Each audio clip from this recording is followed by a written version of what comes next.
Izjava predsednice republike dr. Nataše Pirc Musar ob današnjih napovedanih protestnih shodih pacientk in pacientov po Sloveniji. Predsedniška palača, 10.1.2023. Sporočila za javnost.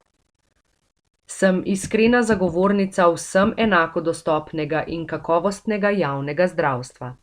Področje zdravstva je eno od temeljnih strateških področij, ki mu bom kot predsednica republike v tem letu posvetila posebno pozornost v želji, da pomagam poiskati strateške usmeritve in na njih poenotiti politike, da bo nujni proces zdravstvene reforme nemoteno tekel tudi ob morebitni zamenjavi vlad.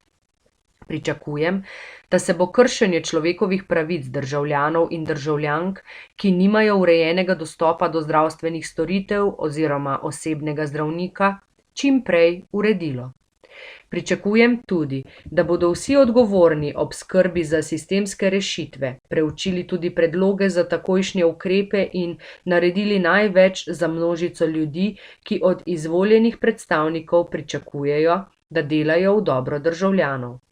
Ponovno opozarjam na nujnost strpnega dialoga tako s stroko, kot tudi s civilno družbo v iskanju dobrih rešitev za vse in na nujnost sprejemanja zakonodaje po temeljiti javni razpravi. Zavedam se, da potrebujemo celovito zdravstveno reformo in kot prispevek v javni razpravi o bodočnosti zdravstva v Sloveniji pred poletjem letos napovedujem predsedničin forum o tej temi. Dr. Nataša Pirc Musar, predsednica Republike Slovenije.